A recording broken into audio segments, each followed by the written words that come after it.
Hi. Hi. So to start, you literally have just like had your toes in every single genre recently, and it's so cool to kind of see you expand into all these different worlds. And so for you, what was it about horror that really excited you about t tackling Immaculate and diving into that? I love the horror genre. I grew up watching films with my dad, like Friday the 13th, Freddy Krueger, and Nightmare on Elm Street, Halloween, The Thing. Like I loved just diving into all of that with him because he loved it so much.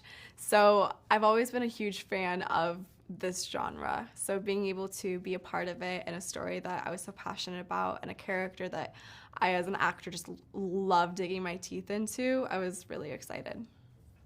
Yeah, and it's so cool to kind of see like I come from a Catholic family, so I literally my review for it was Catholicism is one hell of a drug because like watching this movie, I was just kind of like, oh my goodness, the people who believe in this poor girl is losing teeth and nails and struggling to kind of get through it was so many. There's so many layers to it.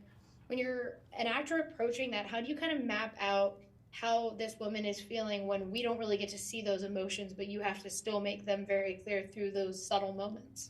Cecilia's emotional and mental journey is really interesting because she has always been searching for more purpose and she finally gets it, but it's such a weight that she wasn't expecting and it's terrifying. She's in awe of it. She's confused and inquisitive about the entire situation. And it's like a puzzle that she's having to put together, but then she's also trapped. And I think that as she starts to feel her world become smaller and smaller and smaller, she wants to escape it.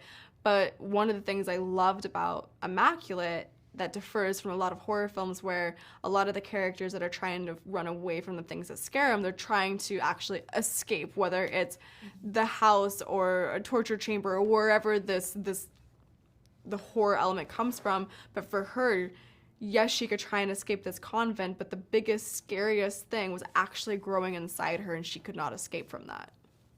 Yeah, it's so good. I can't wait for people to get to see it.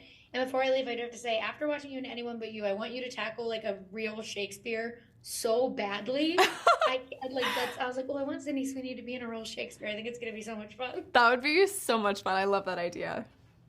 But thank you so much for talking with me today, and I can't wait for people to get to see Immaculate. Thank you. I appreciate it.